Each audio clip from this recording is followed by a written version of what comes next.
भगवते प्रसादो यस्या प्रसादान्न गते कुतोऽपि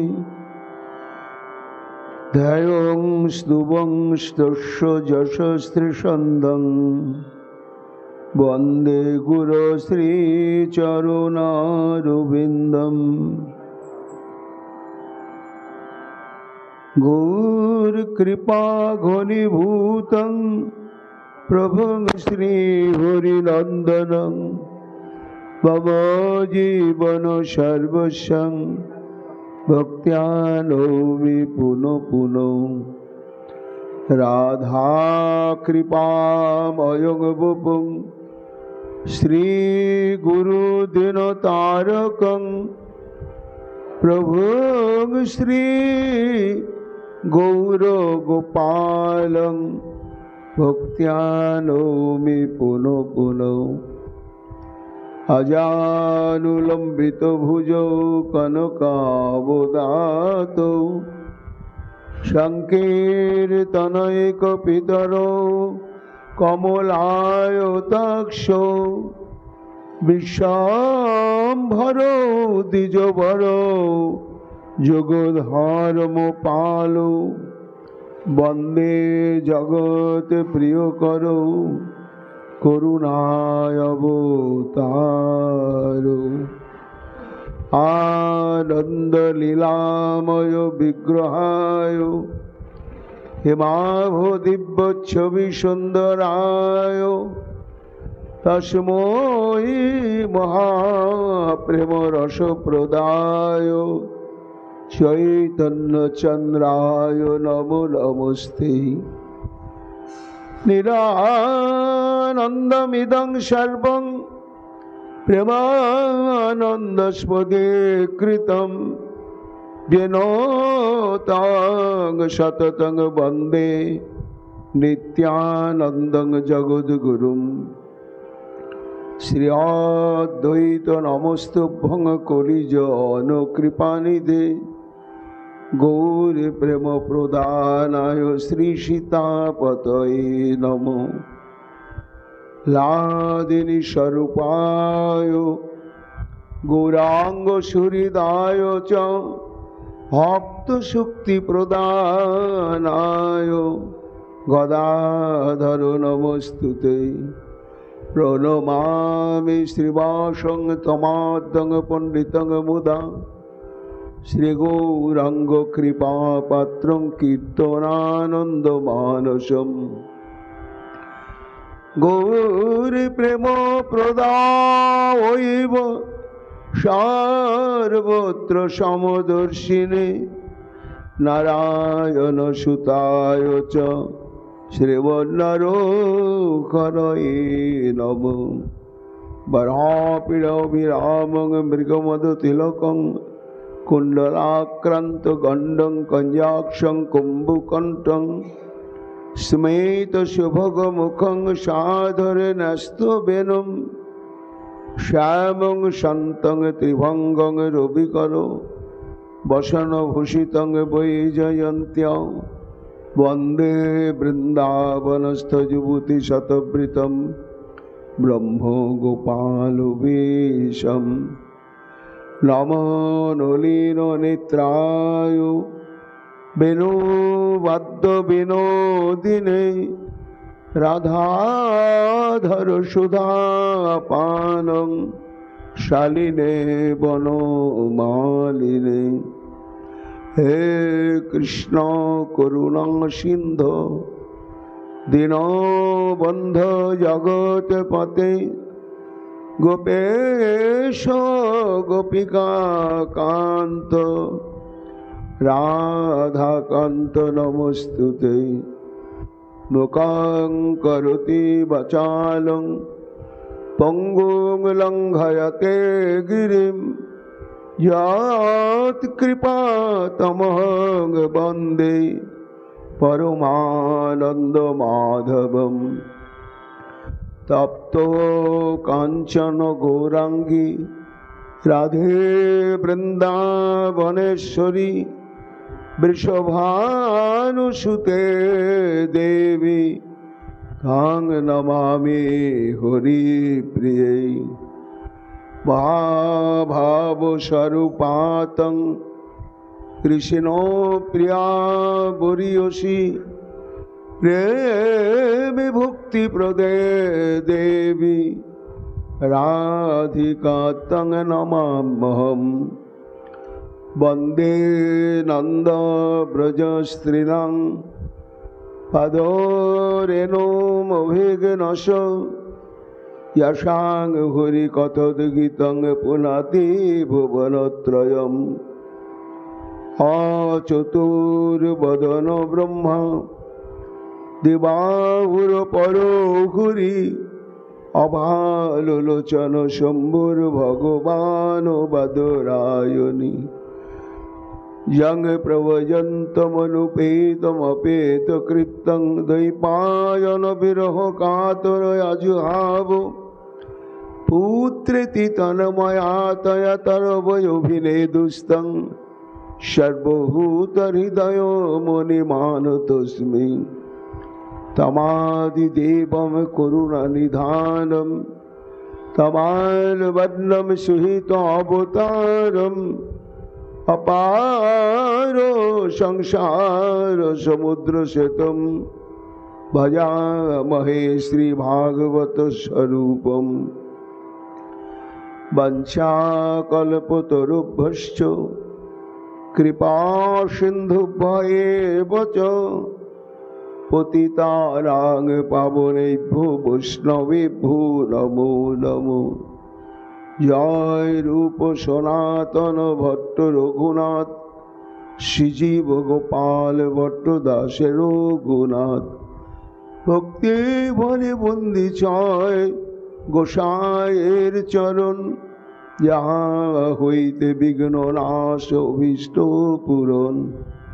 जय गौर भक्तवृंद गौर जदेर प्राण सबे मिले देह मोरे निताय गौर भक्ति दान निताय गौर हरि बोल निताय गौर हरि बोल निताय गौर हरि बोल जय जय निताय गौर हरि हरि बोल।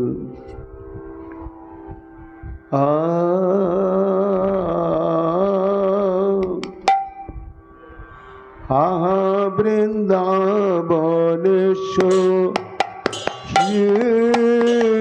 आहा वृंदावनेश्वरी आहा वृंदावनेश्वरी तुम्हार चरणे नुपुरेर ध्वनि शुनिब की श्रुति তোমার চরণে নুপুরের ধ্বনি শুনিব কি শ্রুতি ভরি। ছাত্র কমল বলয় কুণ্ডল ছাত্র কমল বলয় কুণ্ডল বেদে শঙ্খ চন্দ্র বল্লী ছাত্র কমল বলয় কুণ্ডল বেদি শঙ্খ চন্দ্র বল্লী। কিবা যাবে শক্তি গদা সৌভাগ্য চিহ্ন যাবে শক্তি গদা সৌভাগ্য চিহ্ন হেরিব নয়ন ভরে হেরিব নয়ন ভরে।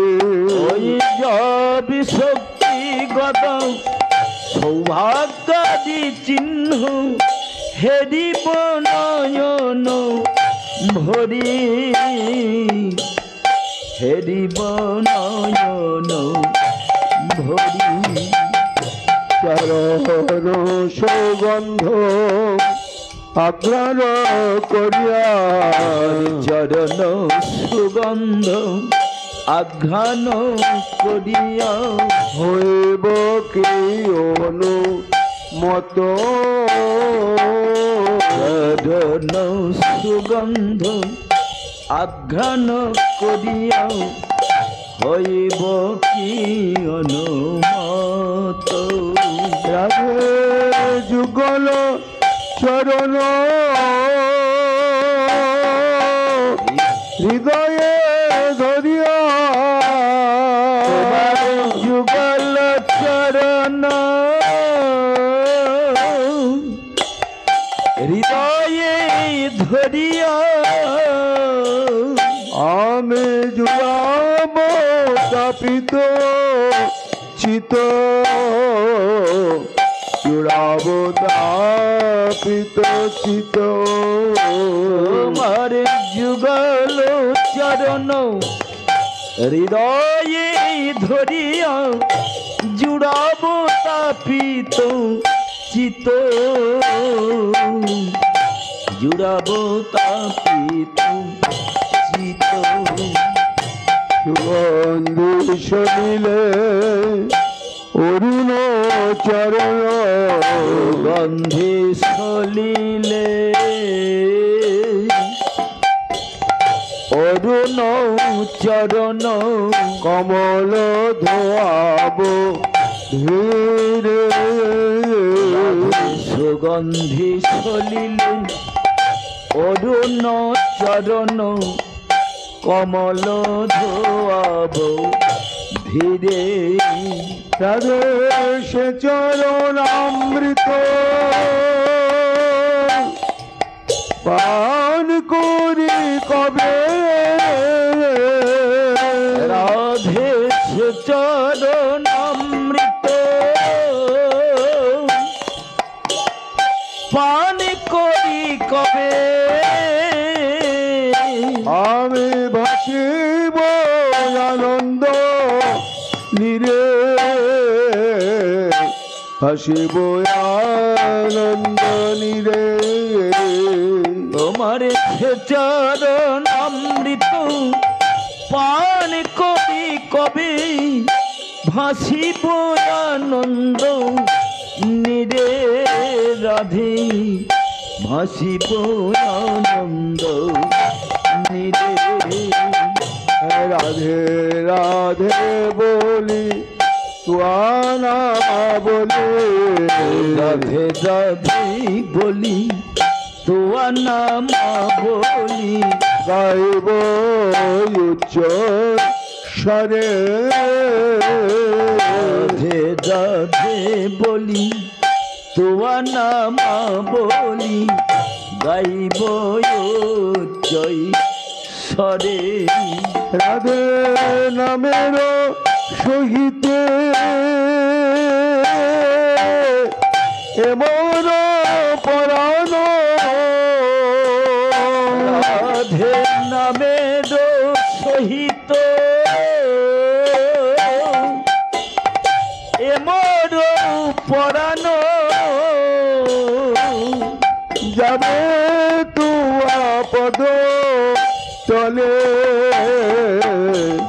যাবে তুয়া পদ তলে রাধে নামের সহিত এমর পরাণ যাবে তুয়া পদ তলে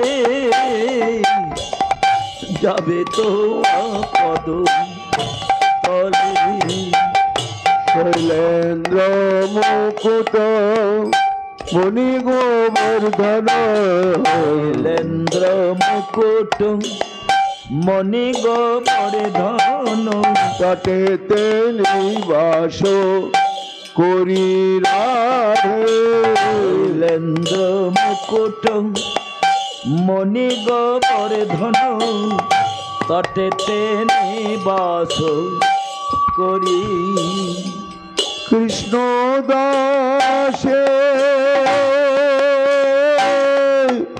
নিবেদন করে কৃষ্ণ দাসে নিবেদন করে পূর্ণ করো প্রাণে শরীর, পূর্ণ করো প্রাণ শরীর। চিহ্ন দাসে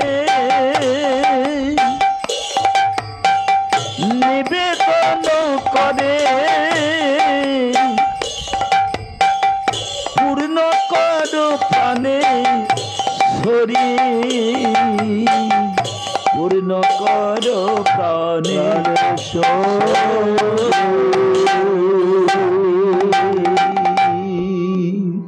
জয় শ্রী রাধে। শ্রী শুকুবাচ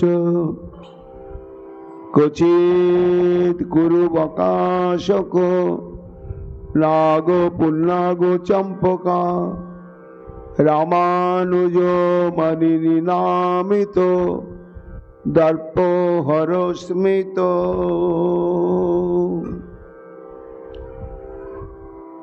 সর্ববেদান্ত সার নিখিল পুরাণ চক্রবর্তী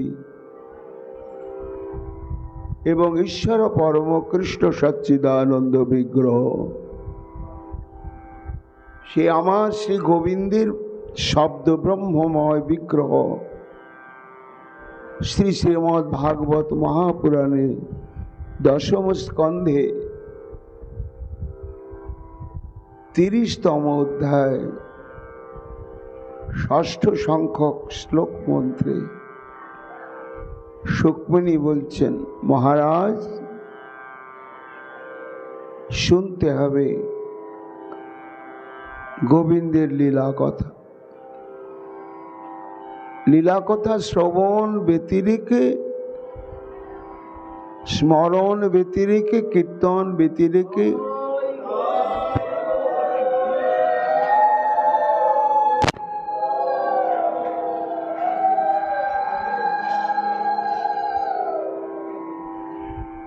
মানব জন্মের এবং মানব জীবনে আর কোনো মুখ্য কর্তব্য নেই। নিরন্তর শ্রবণ করতে হবে। আর এই ভাগবতী কথা শ্রবণের দ্বারা কি হয়, এর মহিমা বলে অনন্ত অনন্ত মহিমা গোবিন্দের লীলা কথা। অশুদ্ধ মন শুদ্ধ হয়,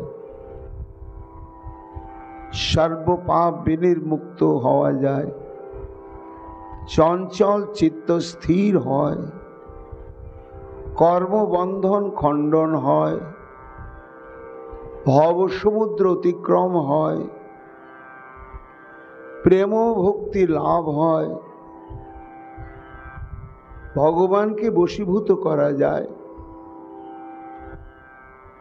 সর্বোপরি শ্রী ভগবানকে সুখী করার, প্রসন্ন করার যতগুলো উপায় বিদগ্ধগণ বর্ণনা করেছেন, তার মধ্যে হচ্ছে একমাত্র মহাশক্তিশালী উপায় শ্রবণম।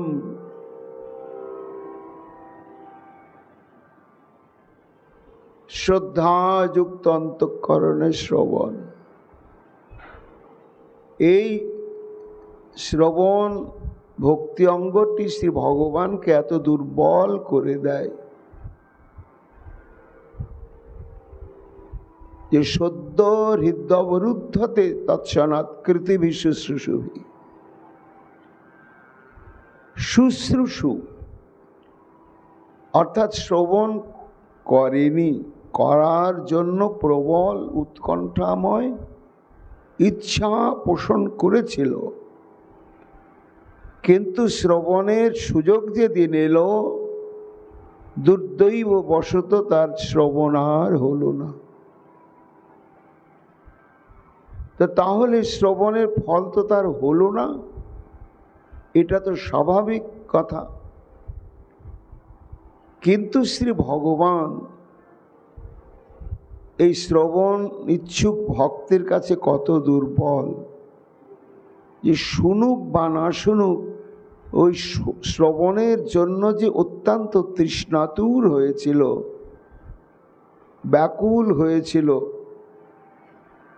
লালসাতুর হয়েছিল, শ্রী ভগবান বলছেন শুনতেও হবে না, তুমি শ্রবণের জন্য অন্তরে তীব্র লালসা পোষণ করেছ, এতে আমি এতই প্রসন্ন হয়েছি যে ভজনের পথ ধরে কষ্ট করে ভক্ত তোমাকে আমার দিকে আসতে হবে না, তোমার এই লীলা কথা শ্রবণের উৎকট ইচ্ছার বিনিময়ে আমি তোমার অন্তঃকরণে গিয়ে চিরকালের জন্য বশীভূত হয়ে থেকে যাচ্ছি। এই জন্য ভগবত প্রসন্নতা বিধানের জন্য, ভগবত প্রাপ্তির জন্য যত যত প্রকার আচার্যগণ উপায় বা পথের নির্দেশনা দিয়েছেন, তার মধ্যে শ্রীমদ্ ভাগবতে কমপক্ষে সহস্র শ্লোকে বলা হয়েছে যে একমাত্র গোবিন্দের লীলা কথার দ্বারাই তাকে বশীভূত করা যায়, প্রাপ্ত হওয়া যায়, জানা যায়, প্রসন্ন করা যায়, সব হয়। এই জন্য আমাদের মুখ্য কর্তব্যই হচ্ছে বোঝা যাক বা না যাক, ভগবানের কথা আমার শ্রবণ কর্তব্য। যেমন ডাক্তারবাবু প্রেসক্রিপশানে ওষুধ লিখে দিলে সে ওষুধটা কি দিয়ে তৈরি, মিষ্টি না তেতো, এ বিচার বিশ্লেষণের কোনো অপেক্ষা থাকে না। ওই ওষুধটি আমার রোগ সারবে এই বিশ্বাস নেই ব্যবহার করা হয়। তেমনি ভাগবতী কথায় এত এত এত এত প্রকার স্বীকৃতি প্রদান করতে মহা শক্তিশালী উপায়, এই জন্য আমাকে শ্রবণ করতে হবে। তা মহারাজ ওই দেখো, সৌভাগ্য গর্ব এবং বামানায়িকাগণের মান, গর্ব প্রশমন আর মানের প্রসাধনের জন্য ভগবান অন্তর্ধান করলেন। এইবার কৃষ্ণহারা গোপীগণ উন্মত্ত দশা প্রাপ্ত হলে, যারা বাক্য বলতে পারে না তাদের কাছে গিয়ে জিজ্ঞাসা করছে, বলে দাও বলে দাও বলে দাও। সুকমণি বলছেন, মহারাজ গতকাল বলেছি আমরা যে সর্বপ্রথম গোপীগণ কৃষ্ণকে অনুসন্ধানে তৎপর হয়ে যমুনার বিরস্থিত যত সবথেকে সুবৃহৎ, সুবিস্তৃত এবং সুউচ্চ যত অশ্বত্থ, প্লক্ষ এবং ন্যাগ্রদ মানে বট, তাদের ধারণা হয়েছিল যে এরা অনেক আকাশের উপরে উঠে চারিদিকে দৃষ্টি দিয়ে নিশ্চয় দেখতে পাচ্ছে শ্রীকৃষ্ণ অন্তর্ধান করে কোথায় আত্মগোপন করে রয়েছে। এত উঁচু এরা, এদের দৃষ্টিটি সুদূর প্রসারী। তাই তারা এই সব থেকে উচ্চ উচ্চ বৃক্ষগুলোকেই প্রশ্ন করলেন, কিন্তু হায় বঞ্চিত হলেন, কোনো উত্তর পেলেন না, বরং যেন অবজ্ঞা অবহেলায় প্রাপ্ত হলেন। তাতে ক্ষুণ্ণ মন হয়ে চিন্তা করলেন, না না, খুব বেশি যারা বড় হয়ে যায় তাদের কাছে গিয়ে লাভ নেই। কেন? তারা অতি ক্ষুদ্রের প্রতি দয়া দাক্ষিণ্য প্রদর্শন আর করে না। তাহলে এর চাইতে যারা অপেক্ষাকৃত ছোট, নাগালের মধ্যে পাওয়া যায়, চলো চলো এদের কাছে যায়, এরা নিশ্চয় আমাদের প্রাণবল্লভ শ্রীকৃষ্ণের সন্ধান বলে দিতে পারবে। তাই কচ্চিৎ কুরু বকাশক নাগ পুণ্যাগ চম্পকা। এগিয়ে যেতে যেতে এই বৃক্ষগুলো তাদের চোখে পড়ল। কিছু আগে পুষ্পোদ্যানে করিয়া প্রবেশ, মধব্রত সেবী দেখি বৃক্ষ সমাবেশ। দেখছি বট গাছের মতো অত উঁচু নয়, অপেক্ষাকৃত সব ছোট ছোট বৃক্ষ, আর ফুলে ফুলে ফুলে ফুলে একেবারে শোভিত। ভ্রমরগণ গুঞ্জার করছেন। গোপীগণ ভাবছেন এরাই সন্ধান বলে দিতে পারবে। ভাবে মনে এদের কাছে কৃষ্ণের সন্ধান নিশ্চয় মিলিবে, এরা অতীব মহান। এত ভাবে জিজ্ঞাসয়ে বল হে চম্পক, নাগেশ্বর হে অশোক হে কুরুবক।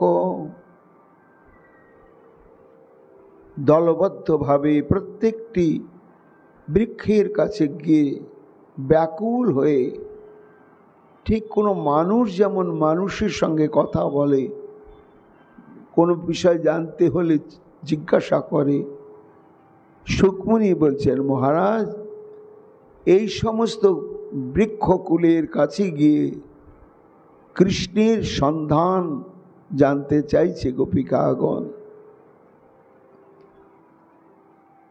তারা যেন বলছেন কার খোঁজ করছো তোমরা গোপীগণ? তা উত্তর দিতে গিয়ে কি বললেন? রামানুজ। সরাসরি শ্রীকৃষ্ণের কথাটা বললেন না। রামানুজ মানে বলরামের ছোট ভাই। আমরা তাকে অনুসন্ধান করছি। বলরামের ছোট ভাই যার পরিচয় লুকায়ে কি আছে হেথায়, কহ তো নিশ্চয়। হে বৃক্ষগণ, তোমাদের দৃষ্টি তো চারিদিকেই রয়েছে, আর একটু উঁচুও বটে। কাজে নিচে ঝোপঝাড়ের মধ্যে যদি কেউ লুকিয়ে থাকে তোমরা ঠিক দেখতে পাবে। তাই কান্তে কান্তে গোপীগণ বলছেন যে তোমরা নিশ্চয়ই জানো সেই রামানুজ কোথায় আত্মগোপন করে রয়েছে, কিংবা কোন দিকে গিয়েছে। আবার ভাবছে যে হয়তো এদের কাছেই ছিল, কিন্তু আমরা তো এদিকেই চলে এলাম, আর দেখতে পেয়েই মনের সঙ্গে সঙ্গে দৌড় দিয়ে আবার অন্যদিকে চলে গেল। তা যদি এদের কাছেই থেকে থাকে আর আমাদের আগমনের সঙ্গে সঙ্গে যদি কোথাও চলে গিয়ে থাকে, সেটাও এরা দেখেছে, সেটা এরাও বলতে পারবে। তাই অথবা দেখি মোদের হেথা আগমন, স্থান ছাড়ি অন্যত্র কি করে পলায়ন। হে কুরুবক, হে চম্পক, হে অশোক, তাহলে কি তোমাদের কাছে কি আমাদের প্রীতম আত্মগোপন করেছিল? আর আমরা দলবদ্ধভাবে কাঁদতে কাঁদতে অনুসন্ধান করতে করতে এই অঞ্চলে এসে পৌঁছে গেলাম, তাই দেখে মনে হয় পালিয়ে গেল না? তা যদি গিয়ে থাকে তো তোমরা তো সেটা দেখেছ। তাই তোমাদের কাছে একটু নিবেদন করছি, যদি বলো কি কারণে তার অন্বেষণ, শোনো তবে হে মহান করি নিবেদন।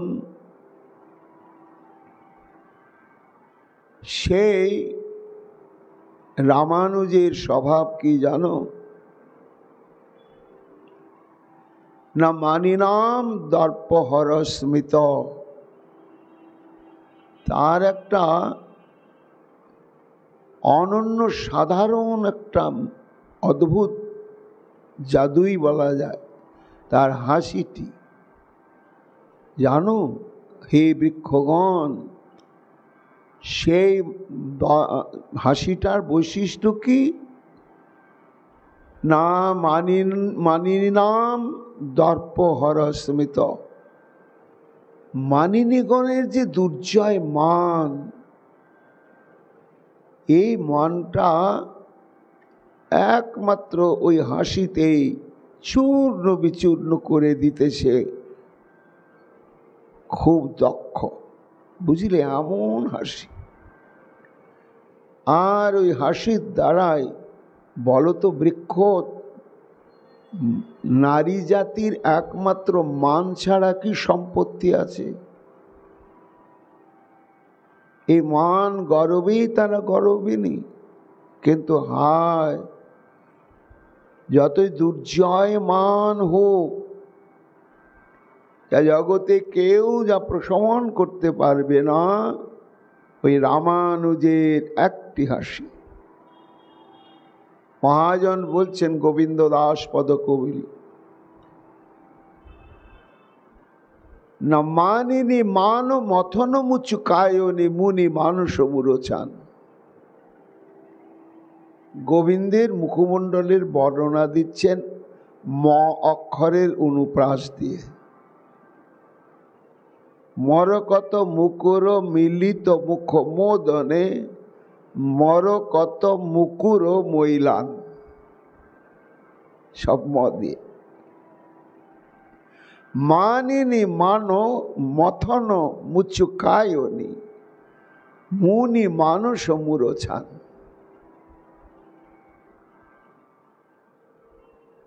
তা মরকত মুকুর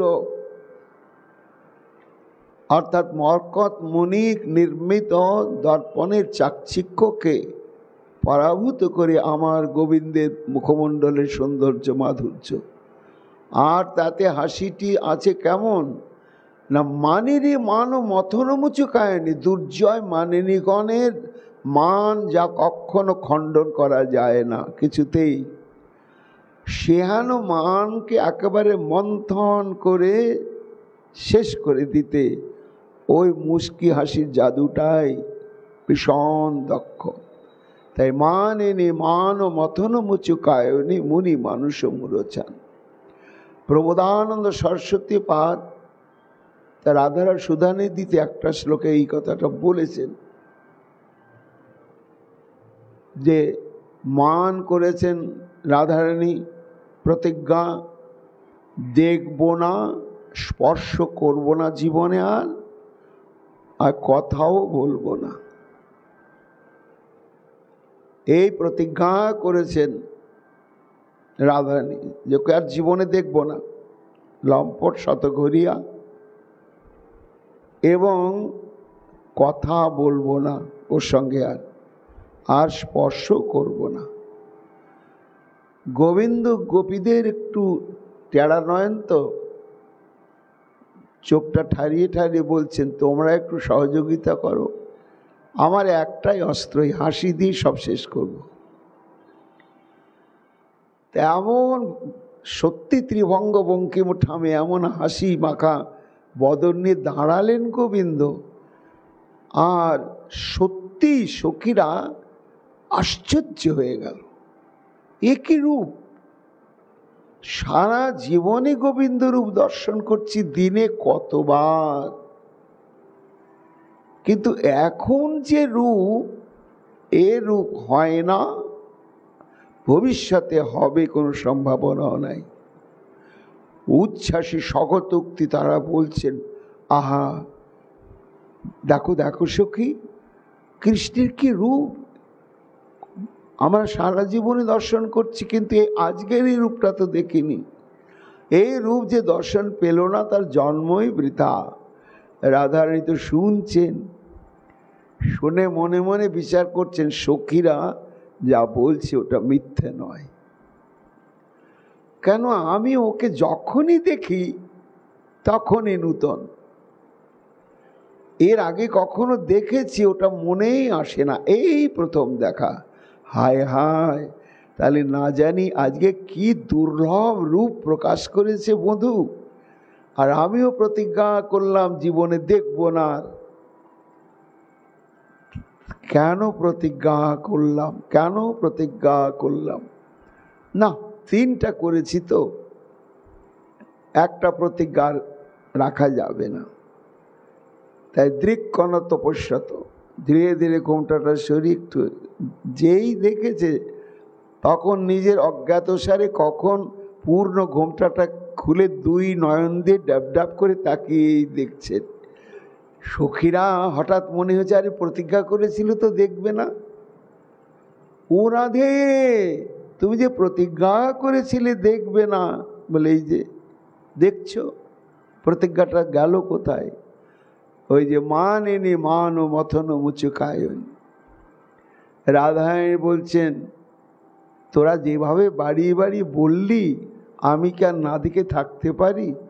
বলে আমরা যা সত্য তাই বলছিলাম, কিন্তু তুমি এত পাতলা কেন, প্রতিজ্ঞাটা ভঙ্গ করলে? বলে 2টো প্রতিজ্ঞা তো আছে,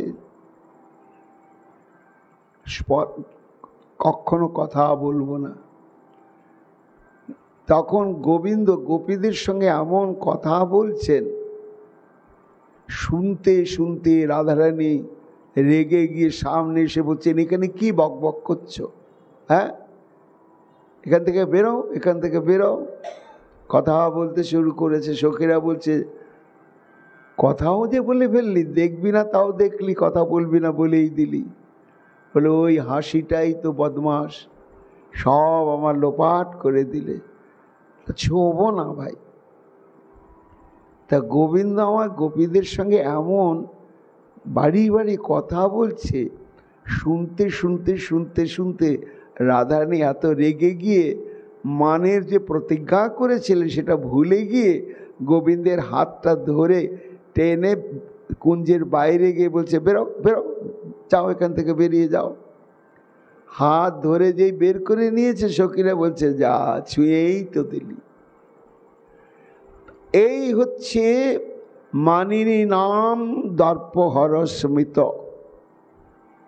তা হে পুণ্যাক কুরুবক অশোক চম্পক, আমাদের একটাই সম্পত্তি ছিল, সেটা হচ্ছে মান। এ একেবারে ওই হাসির অস্ত্রে সব শেষ করেছে।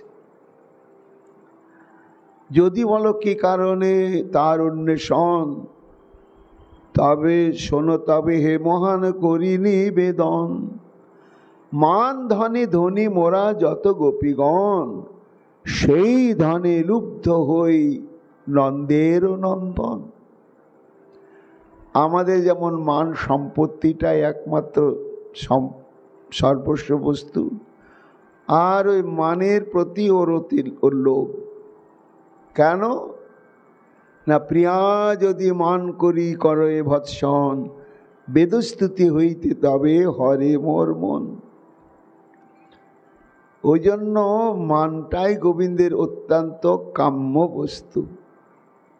তাই সেই ধনে লুব্ধ হয়ে আনন্দের নন্দন, মৃদু হাস্যে সেই ধন করিয়া লুণ্ঠন, ধনহীনা করে মোদের পলালো এখন। ওহে বৃক্ষগণ, আমাদেরকে কাঙালিনী করে নিঃস্ব করে পালিয়ে গিয়েছে। তাই বলি যদি জানো তার আগমন, কোথায় সে আছে বলে রাখো জীবন। গলায় বস্ত্র নিয়ে প্রত্যেকটা বৃক্ষের কাছে গিয়ে কাঁদছেন, বলে দাও কোন পথে কৃষ্ণ কোন দিকে গিয়েছে। শুকমণি বলছেন মহারাজ, প্রথমে বলেছি এরা উন্মত্ত দশা প্রাপ্ত হয়েছে। গাছ যে কথা বলতে পারে না, বলে না, এটা এদের স্মৃতিতেই নেই। তা গাছ কথা বলবে কি? বরং কি হলো ঘটনা, পবন পরশ পায় হেনকালে বৃক্ষগণের অগ্র শাখাতে, পবন পরশ পায় লাগিলা দুলিতে। এমন সময় হাওয়া বইতে শুরু করেছে, আর বৃক্ষের কিশলয় পত্রগুলো এমনি এমনি করে নড়ছে। তাহা দেখি গোপীগণ ভাবে মনে মনে, কহিতেছে হস্তনারী সন্ধান না জানে।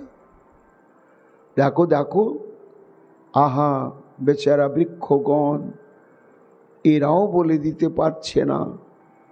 তা আমরা তো ভুলেই গিয়েছিলাম এরা কথা বলতে পারে না।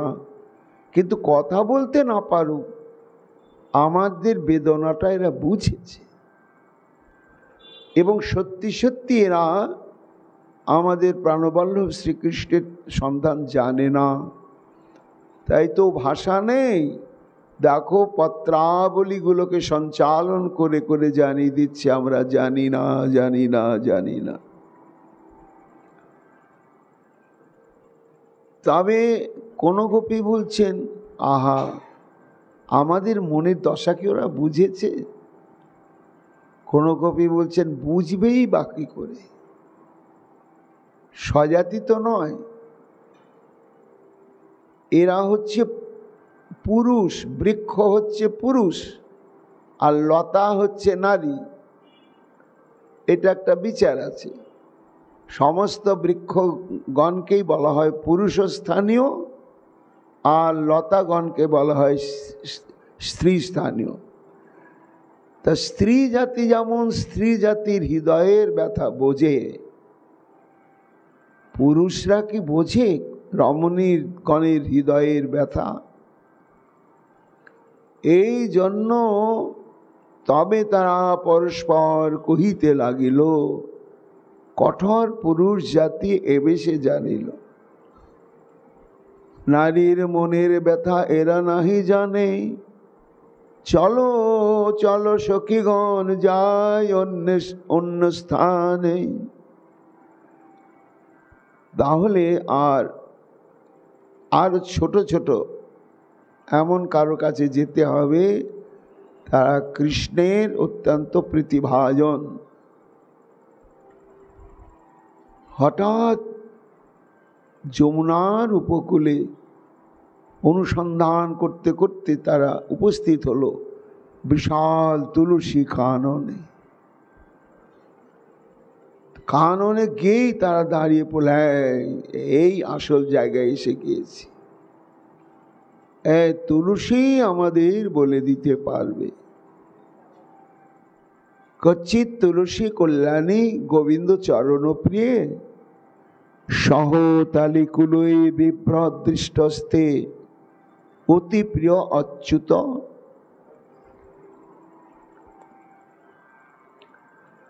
অর্থাৎ তুলসীর মহিমা কীর্তন করছেন। এত বলি কিছু দূর করিয়া গমন, দেখিতে পাইল তারা তুলসী কানন। তাহাকে দেখিয়া তাদের ভরসা জাগিল, সাজাত্য জ্ঞান হেতু তাহাকে পুছিল।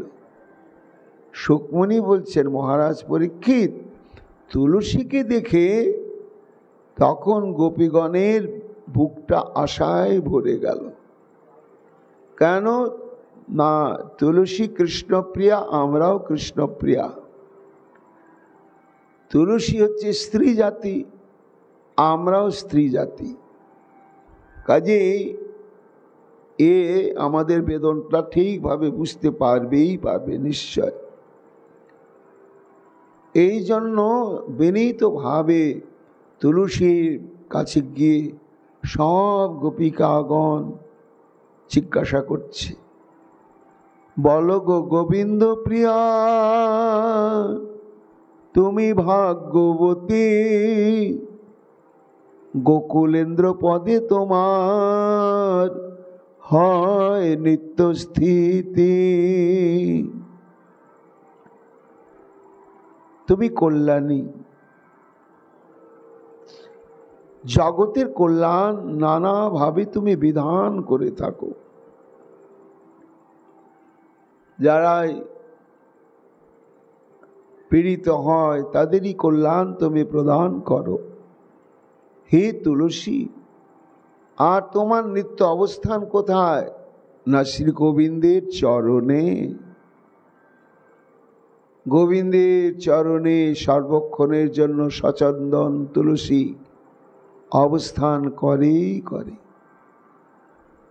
আর তুলসীতে গোবিন্দের যত সুখ, যত প্রীতি আর অন্য কিছুতে নয়। 56 ভোগ 36 ব্যঞ্জন, বিনা তুলসী প্রভু না করে গ্রহণ।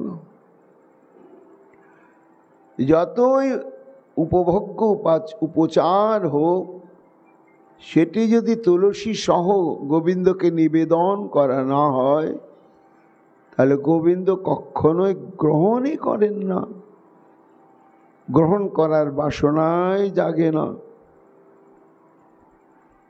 তাই তুমি গোকুলেন্দ্র পদে তোমার নিত্য হয় স্থিতি, তোমার প্রতি তাহার এতই প্রীতি হয়, অতিক্রম করি মোদের তোমায় পদে লয়। তুলসীর মহিমা কীর্তন করছেন গোপিকাগণ, যে তুলসী তোমার কত সৌভাগ্য, যার চরণে অনুক্ষণ আমরা একটু স্থান পাওয়ার জন্য আকাঙ্ক্ষিত। কিন্তু হায়, সে আমাদের প্রাণকোটি প্রিয়তম গোবিন্দ কখনো ক্ষণার্ধ কালের জন্য আমাদেরকে চরণে রাখে না। মনে হয় তার চরণকে স্পর্শ করে তাকে সুখ দেওয়ার মতো আমাদের যোগ্যতা নেই। কিন্তু হে তুলসী,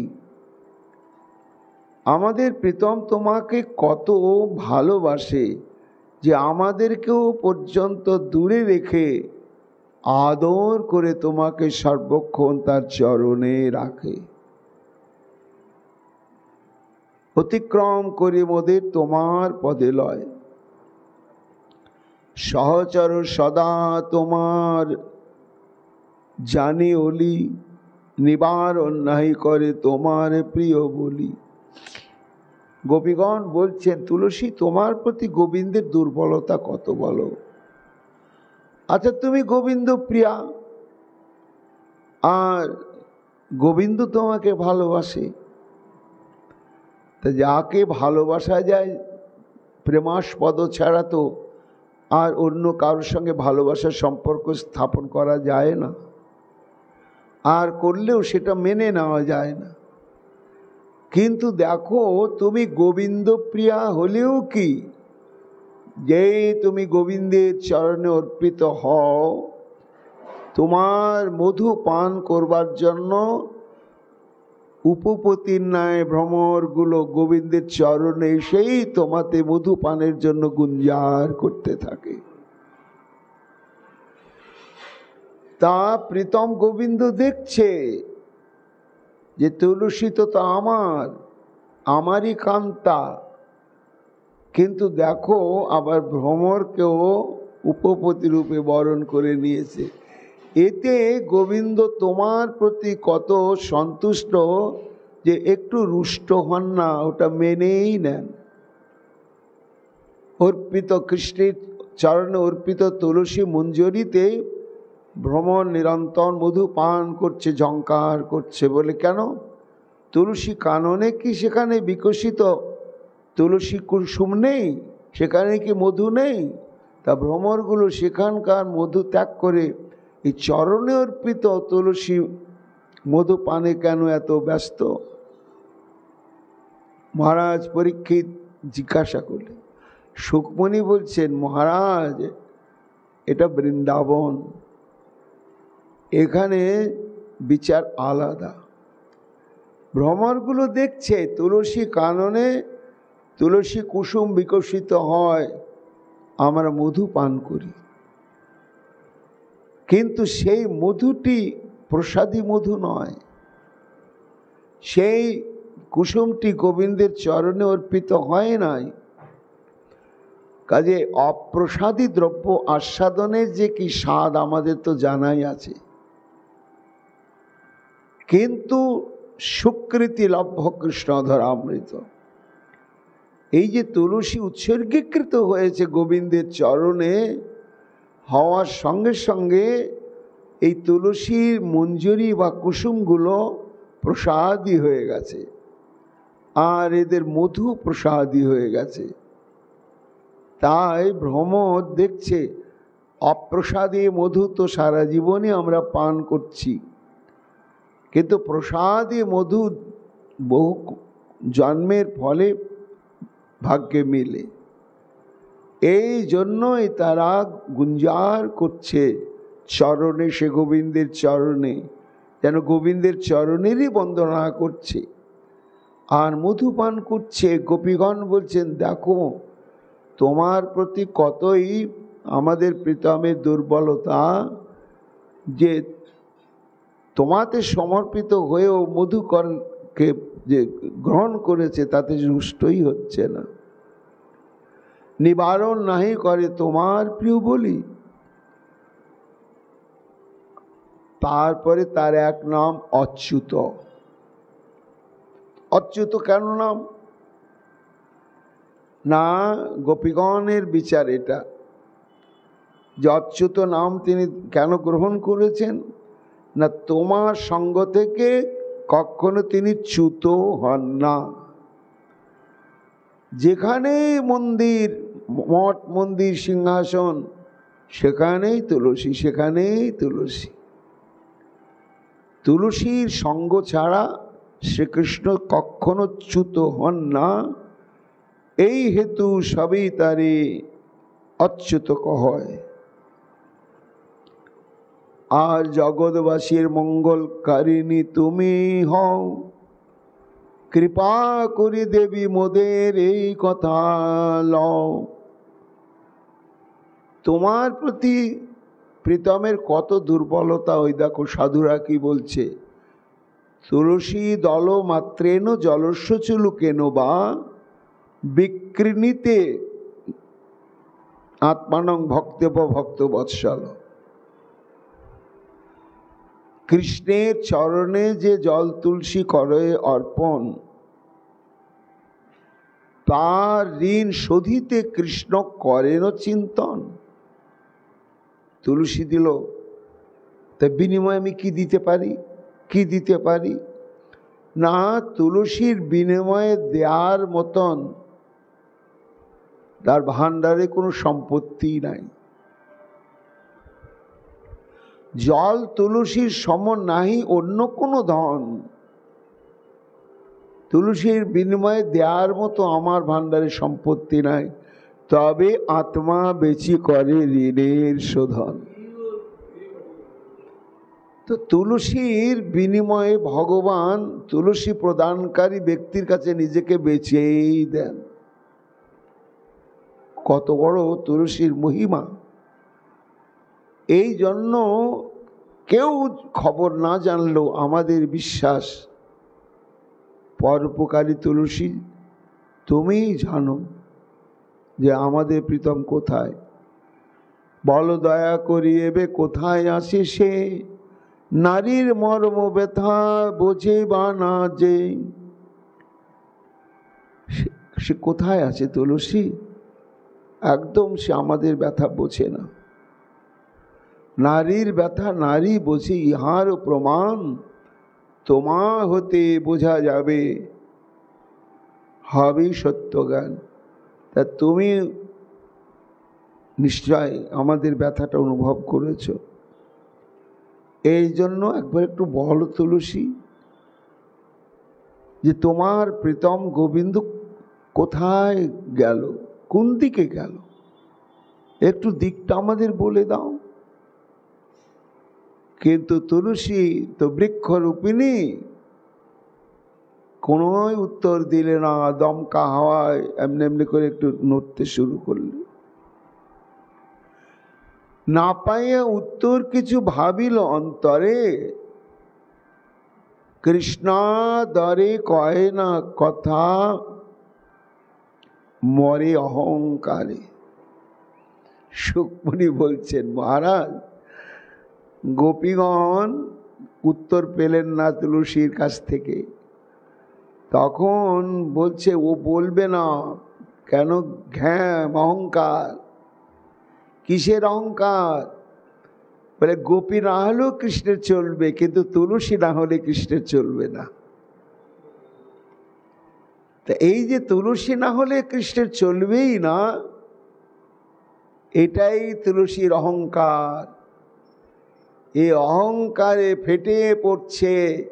আর জগতে যত কৃষ্ণ ভক্ত, কৃষ্ণ প্রিয়া, তাদেরকে গ্রাহ্যই করে না। বলে যাও যাও, তোমাদের না হলেও তার কিচ্ছু যাবে আসবে না, এটা আমাকে ছাড়া চলবে না। তো যখন অহংকার হয়ে যায় না, তখন ধরাকে সরা জ্ঞান করে। এই জন্য অহংকারে থাকুক এবে মোরা চলি যাই, দেখি আগে তারি সখী পাই কি না পাই। তুলসী অহংকার নেই থাকুক, আমরা এখানে কোনো সন্ধান পেলাম না, আর সূত্রও পেলাম না, চলো আমরা একটু এগিয়ে যাই। এইবার সুকমণি বলছেন, তুলসী কানন থেকে তারা অগ্রসর হতে হতে সমস্ত কুসুম লতার উদ্যানে প্রবেশ করলে। তো সেখানে সব কুসুম লতা। গোপীরা বলছে, দেখ এরা বলতে পারবে, লতা তো স্ত্রী জাতি। মালোত্তদ্দ শিব কচ্ছিন মল্লিকে জাতি জ্যোতিকে প্রীতিংভ জনয়ন জাত করস্পর্শন মাধব। সুকমণি দেখছেন যে সেই লতা উদ্যানে যখন প্রবেশ করেছে, তখন দেখছে প্রত্যেকটি লতা একেবারে শেকড়ের কাছ থেকে আরম্ভ করে লতার অগ্রভাগ পর্যন্ত একটা বিন্দুমাত্র স্থান ফাঁকা নেই, ফুলে ফুলে ফুলে ফুলে বিকশিত হয়ে আছে। তাই দেখে গোপিকা বলছেন, আরে লতা তো এরা ফুলেরই লতা গাছ, ঠিকই আছে, ফুল তো ফোটে, কিন্তু এই রকম তো ফুল ফোটে না। একেবারে শেকড়ের কাছ থেকে আরম্ভ করে মাথার সর্বত্র কোনো জায়গায় একটু ফাঁকা নেই, এই রকম প্রস্ফুটিত হয়েছে এত কুসুম নিয়ে। তাহলে মনে হচ্ছে কারণ আছে। কি? প্রীতিংব জনয়ন জাত করস্পর্শন মাধব। এদের ভেতর একটা উপচে পড়া আনন্দের জোয়ার এসেছে, আর থামতে পারছেন না সে আনন্দের তরঙ্গকে। তা এই যে একেবারে আনন্দের জোয়ার এসে গিয়েছে, সেটা প্রকাশ পাচ্ছে কি করে? না, একেবারে শেকড়ের কাছ থেকে লতার সর্বত্র এইভাবে কুসুম বিকশিত হয়েছে। এই আনন্দের অভিব্যক্তি এইভাবেই প্রকাশ পাচ্ছে। কোন গোপী বলছেন আনন্দ হওয়ার কারণটা কি? গোপী বলছে, আহা হা, জানো না? করস্পর্শেন মাধব। জগতের সুখ বা আনন্দ এক জায়গায় আছে, আর কোথাও নেই। সেই স্থানটি কোথায়? একমাত্র সুখময় গোবিন্দ। তার নামে আনন্দ, তার চিন্তনে আনন্দ, তার কীর্তনে আনন্দ, তার দর্শনে আনন্দ, তার স্পর্শে আনন্দ, আনন্দ আনন্দ আনন্দ, এবং অসীম আনন্দ, সীমা বাইরে। কাজে মনে হয় এই পথ দিয়ে যেতে যেতে একটু আদর করে লতাগুলোকে স্পর্শ করেছে, আর সেই প্রীতমের সুখময় স্পর্শ পাওয়াতে এরা এতই আনন্দিত হয়েছে, আনন্দে যেন উপচে পড়ছে। এই আনন্দের অভিব্যক্তিটা প্রকাশ পাচ্ছে এদের মূল থেকে শাখাগ্র পর্যন্ত, যে একেবারে কুসুম বিকশিত হয়েছে। তার স্পর্শ যখন পেয়েছে, তখন নিশ্চয়রা বলতে পারবে, এত বলি অগ্রসরী মালতী মল্লিকা দেখিতে পাইল আর জাতি যুথিকা। পুষ্পভারে নত তাদের দেখিয়া সবাই, বলে কৃষ্ণদাসী এরা এই মনে হয়। তার পায়ে পুষ্পার্পণ করিবার আসে, নত শিরে ওই দেখো মৃদু সরল হাসে। তা লতাগুলো এরকম নেতিয়ে নেতিয়ে পড়েছে, মাটিতে পড়েছে, গাছকে অবলম্বন করেছিল, সেখান থেকে খুলে খুলে অবলম্বনহীনে পড়েছে। কেন পড়েছে?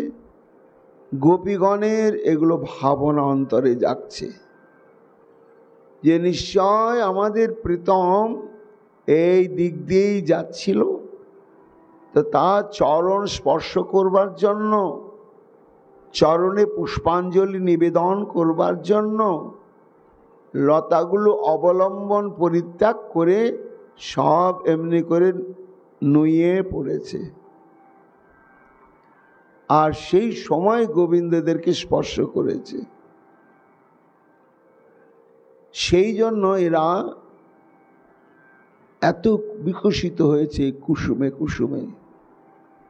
অহংকার শূন্য এরা সুমনা মনে হয়, এদের জিজ্ঞাসি সখী কোথায় সেবা রয়। এত বলি কাছে যাই করি সম্বোধন, প্রণয় ভরে তাদের করিয়া লিঙ্গন।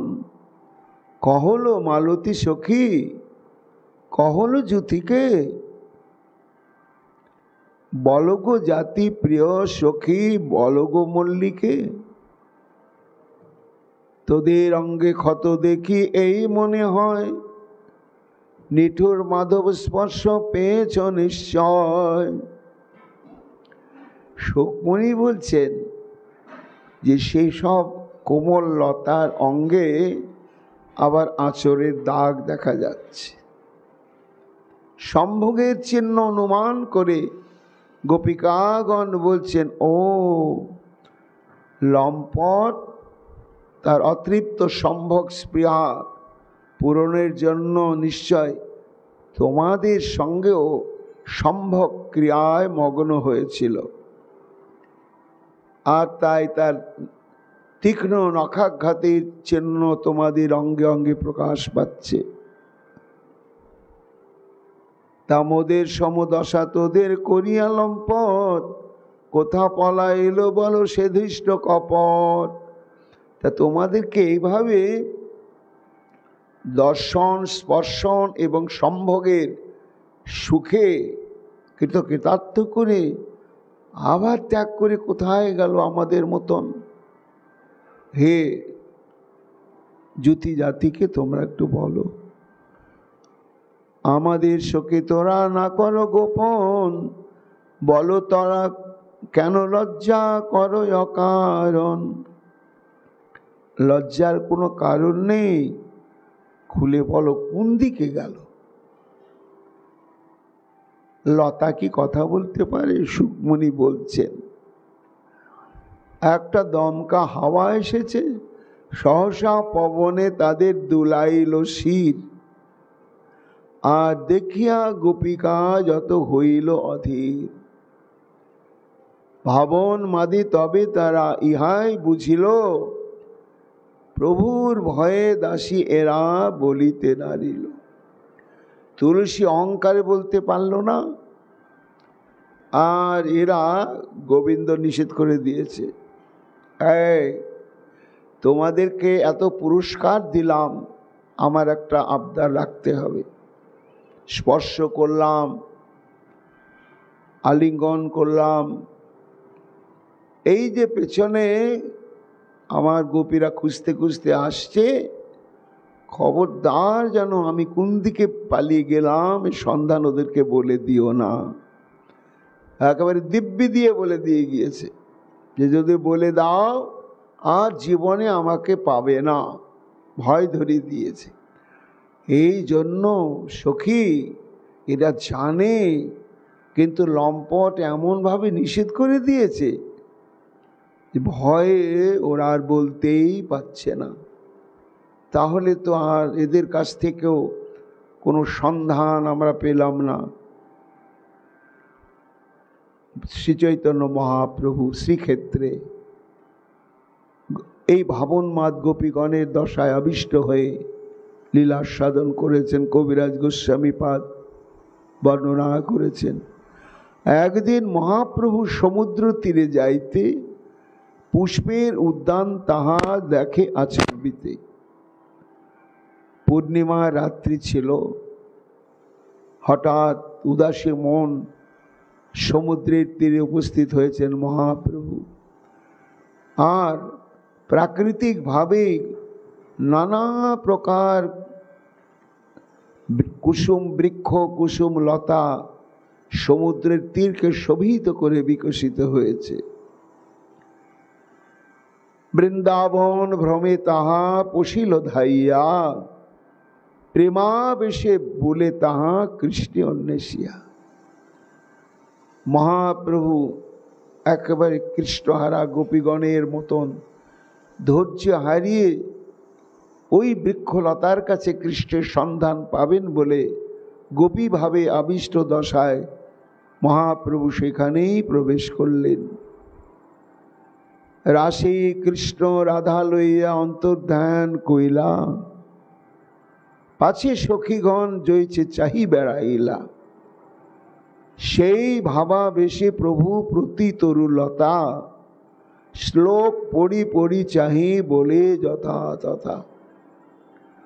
গোপীগণ যেমন করে শ্লোক পড়ছেন, বৃক্ষলতার নাম ধরে ধরে অনুসন্ধান চাইছেন জানতে, মহাপ্রভু সেদিন গোপীভাবে এইভাবে আবিষ্ট হয়ে সমুদ্র তীরস্থ উদ্যানের মধ্যে প্রত্যেকটি বৃক্ষলতার কাছে গিয়ে চোখের জলে ভাসতে ভাসতে বলছেন, চ্যুত প্রিয়াল পনশাসন কবিদার, জম্বর্ক বিল্লব কুলাম্র কদম্ব নিপা, যে অন্যে পরার্থ ভবকাজ মনুপকুলা, সংসন্তু কৃষ্ণ পদবেম রহিতাত্মনাঙ্গন।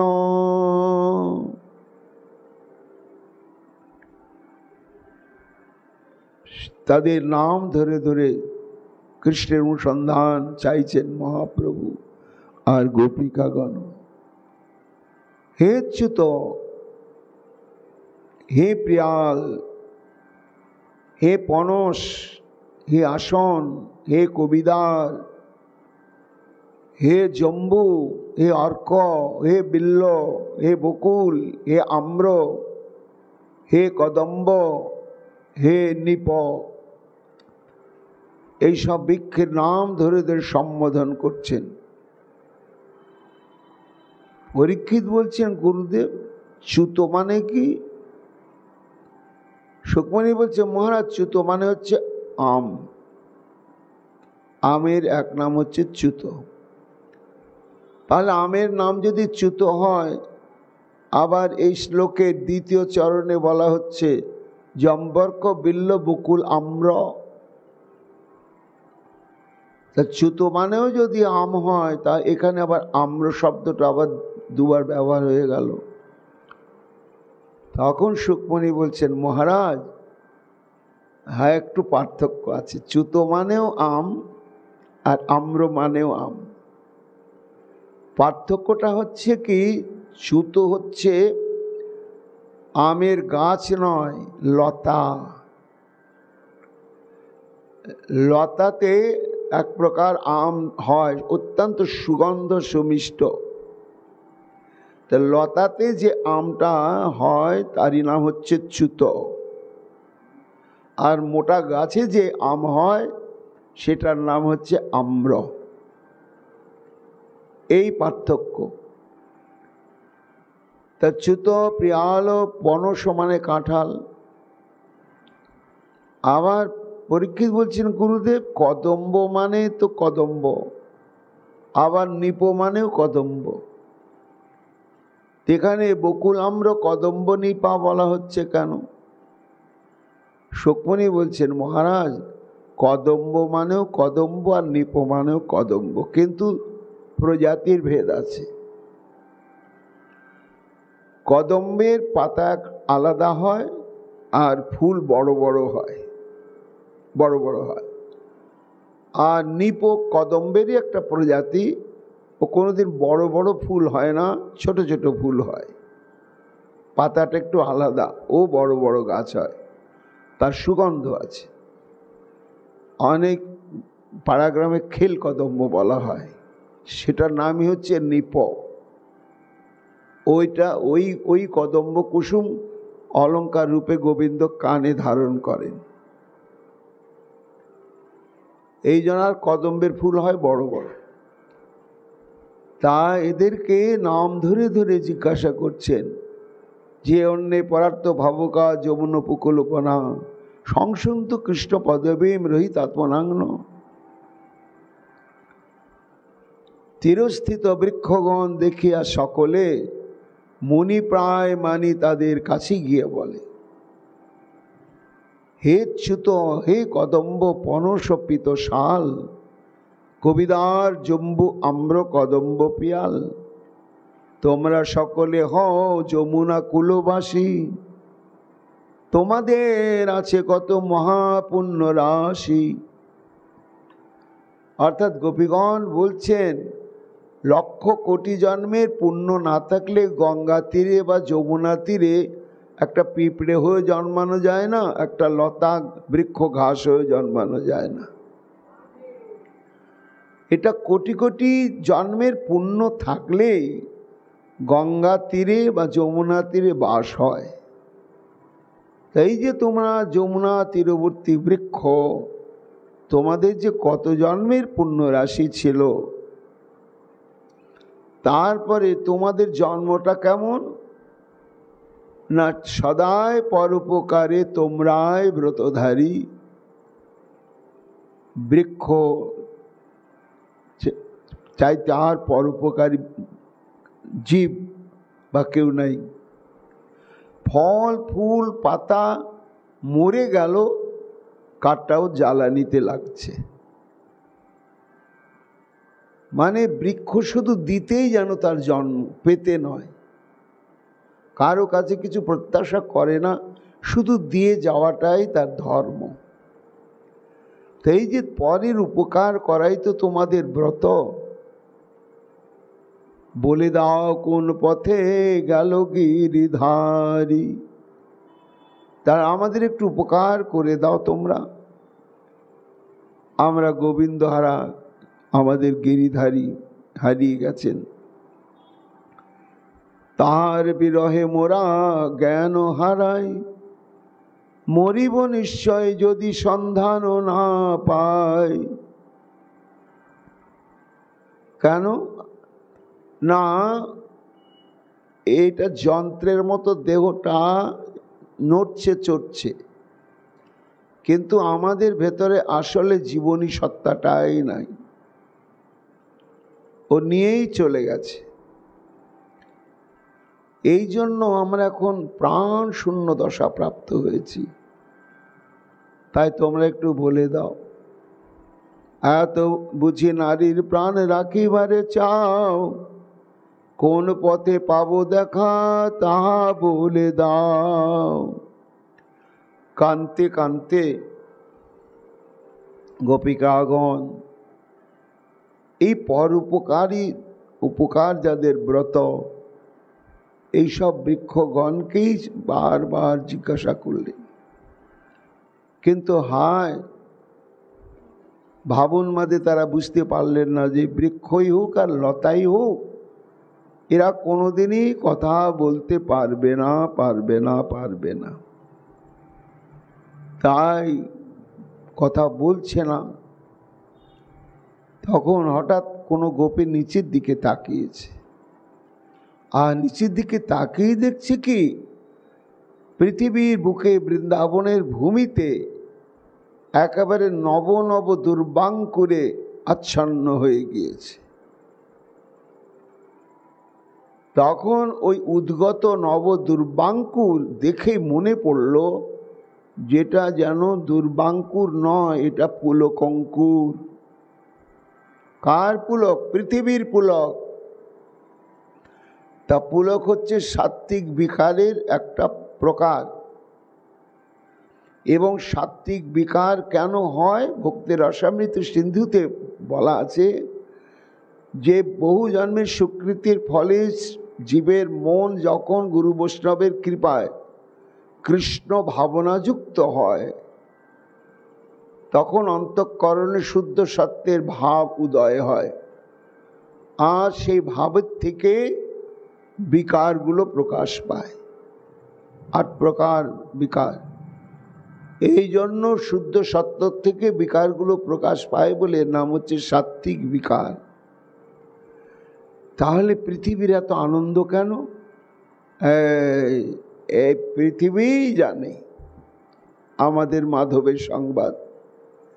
কিন্তে কৃতং স্মৃতি তপবত কেশবাঙ্ঘ্রি স্পর্শোৎসবৎ পুলক কৃতাঙ্গ রোহের বিভাসী অপঙ্ঘ্রি সম্ভব উরুক্রম বিক্রম বা অহো বরাহ বপুষ পরিরম্ভনেন।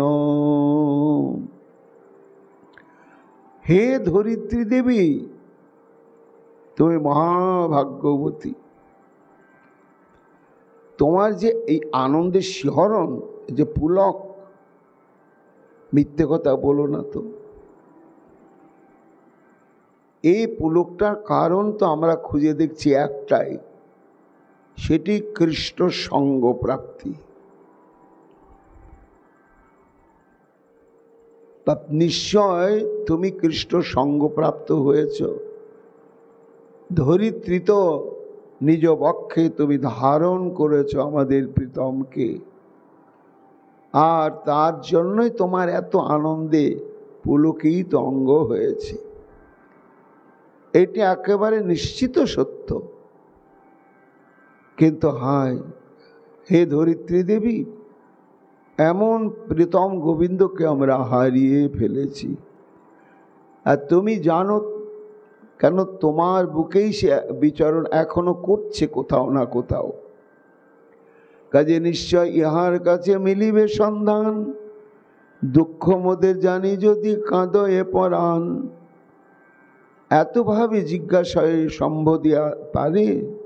বলো তো ধরণী, তুমি কোন তপ করে শ্রীকৃষ্ণ পাদস্পর্শ পাইলে এমন? কান্তা হইয়া মোরা না পাইও কখন।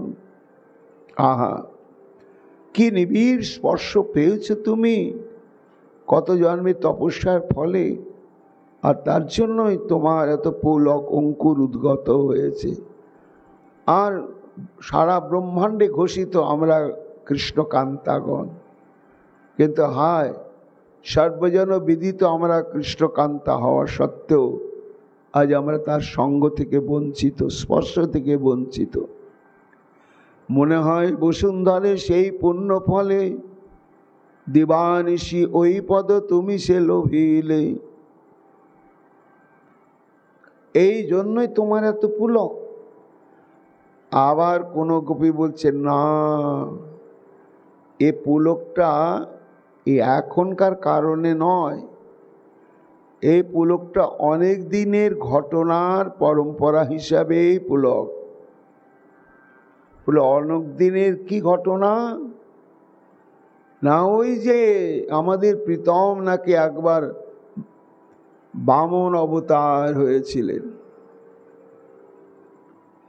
তো সেই বামন অবতার হয়ে ত্রিপাদ ভূমি, তার মধ্যে একটি চরণ যখন এই ভূমি অধিকার করেছিলেন, তা সেই চরণকে বক্ষে পেয়ে সেই যে পুলক শিহরণ ধরিত্রী দেবীর, সেটা এখনো চলেই আসছে, ওটার বন্ধ হয়নি। ওই আনন্দের যে রেশ, সেটা এভাবে চলছে। কোনো গোপী বলছে না না রে, তারও আগের থেকে। বলে তারও আগের থেকে? তার আগের আবার কি আছে?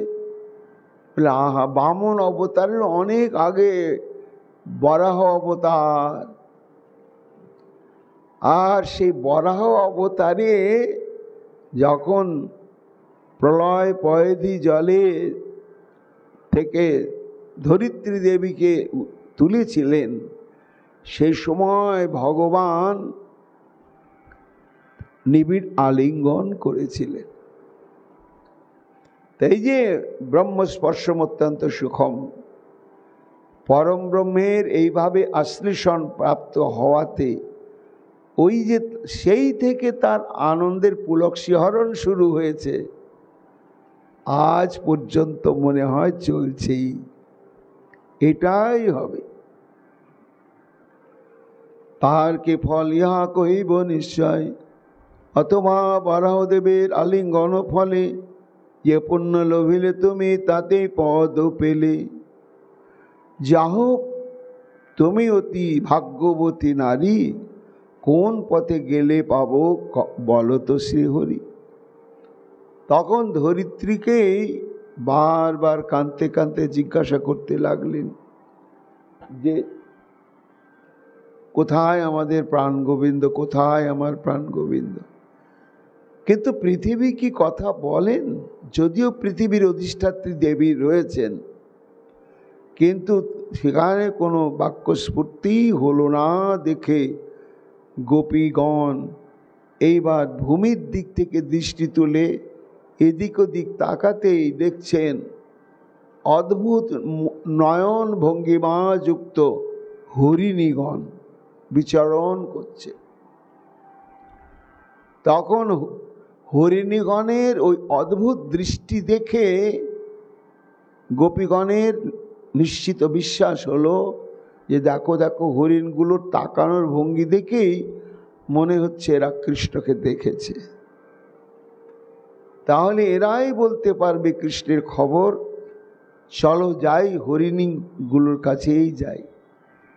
এইবার হরিণীগণের নিকটে গিয়ে গোপীগণ কি কথা জিজ্ঞাসা করলেন এবং কোন সঞ্চারী ভাবের দ্বারা আবিষ্ট দশা প্রাপ্ত হলেন, আগামীকাল আমরা তো শ্রবণ কীর্তন করব।